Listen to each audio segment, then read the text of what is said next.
ไปโอ้ถึกพันนาโกทุกคนเลยมันเกิดขึ้นได้จะ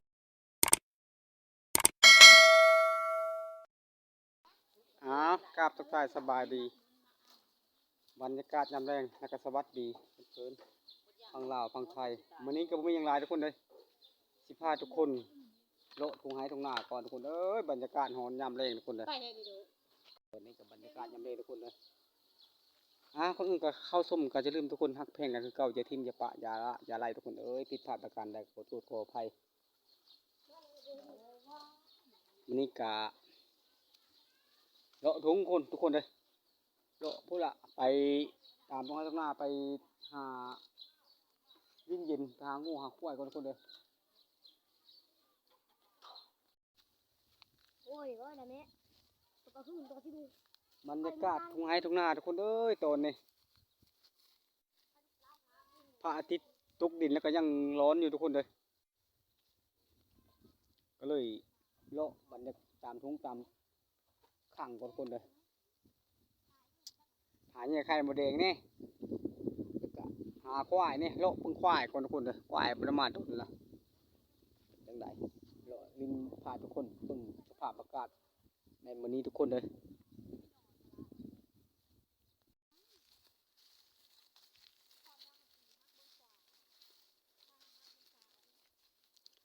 บรรยากาศตอนนี้ก็ร้อนอบอ้าวทุกคนเอ้ยเป็นยังไงวานเนี่ย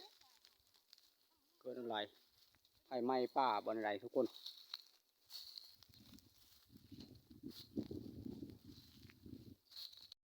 บรรยากาศในที่ง่ายถึงหน้าโอ้หน้ายินทุกคนเลย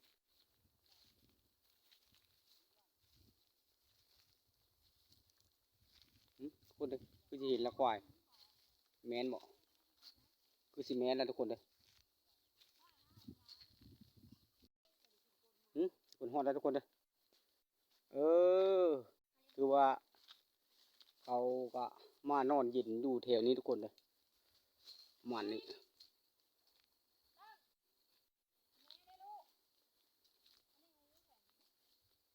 ตัวได้ควายเห่าเลยคุณบอกประมาณสุรายกับบ้านค่อยละเลี้ยงตามธรรมชาติทุกคนเลยบ่ได้เลี้ยงแบบว่าบ่ได้เลี้ยงแบบว่าใช้ผ่านเป็นอย่างว่าไงซะเลี้ยงตามธรรมชาติประมาณนี้วิถีชีวิตของคนบ้านค่อยนะว่าไงซะ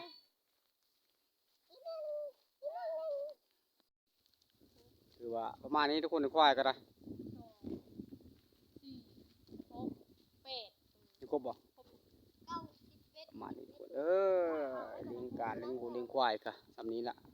แบบปล่อยตามธรรมชาติทุกคนเลยวันนี้ก็บ่มีอย่างไรป่าให้ทุกคนมาเบิ่งงูเบิ่งควายโอ้จ้อยทุกคนเลยบ่ปานใดทุกคนเลย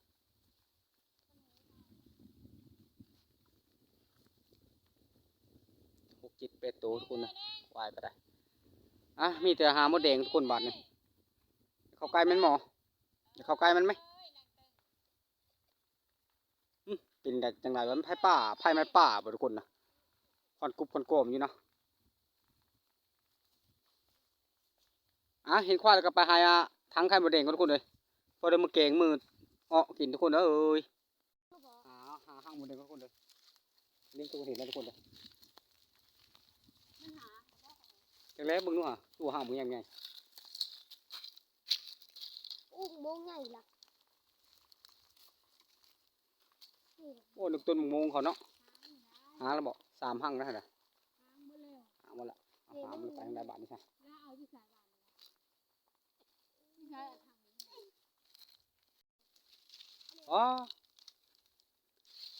จะมาทางโมเดลจะมาทางมิมทุกคนเลย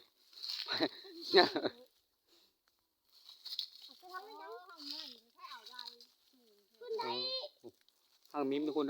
เขาจะเอาอะไรอะคอยเจอภรรยาเขาเลยอยู่เขาอยู่ต่ำเราขึ้นเราได้อยู่คอยยอมละไปหาโมเดลเขาเลยตัวไม่ใช่กินเล่งนี่มาเลาะสายน้ำทุกคนเลยหาโมเดลกันได้ยังโมได้อยู่นี่สายน้ำห้วยสมุทรโอ้ปลาบ่ได้มาใส่หม้อทุกคนเลยบ่มีเวลามีแต่เวลาไปนั่นอื่น เอาหาแล้วเฮ้ยวางผู้ห้างผู้ผู้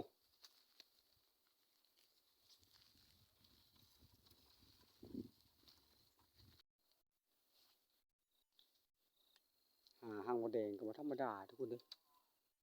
ก่อนสิได้นี่ก็ได้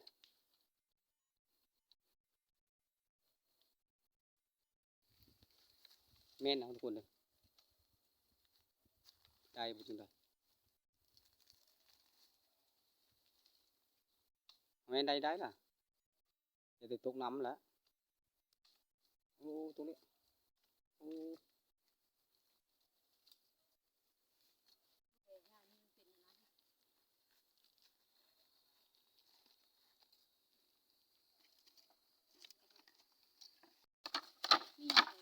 เบิ่งมีอยู่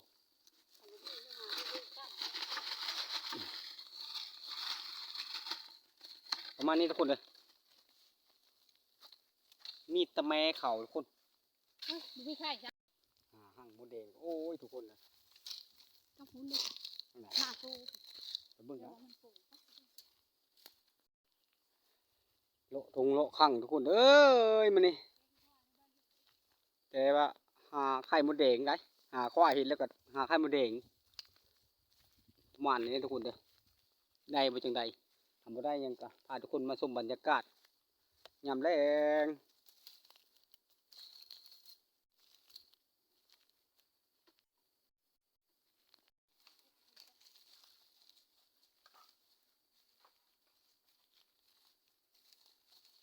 โอ้ป่าเนาะ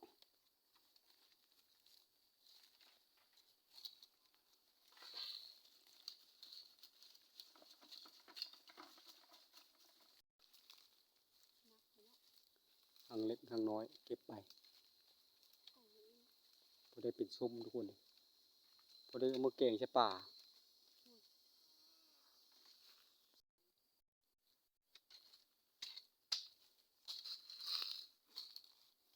อะไรก็มาก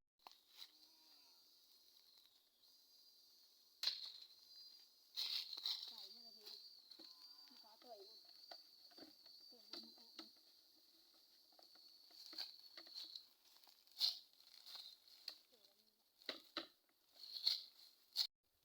บรรยากา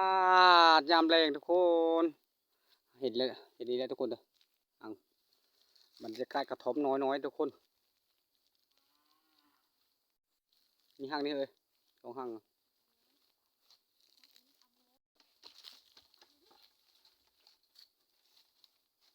่อละตัวผู้หญิงเมื่อละ ก็ห้างขายใหญ่เนาะ ผู้หญิงเมื่อละ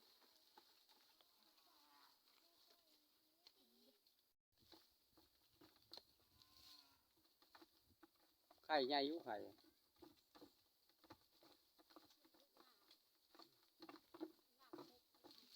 ครับอาจจะหมุนนึงทุกคนเลยก่อนที่ได้หมดแดงก็บ่ธรรมดาเลยทุกคนเลย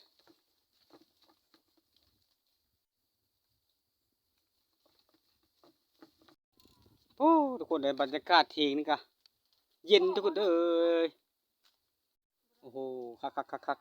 ถ้าอากาศทุกคนเย็นคักได้ทุกคนเลยอยู่กับบรรยากาศเย็น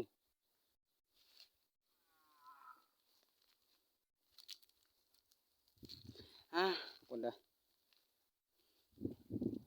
ร้อนกะเย็นแล้วทุกคนเลย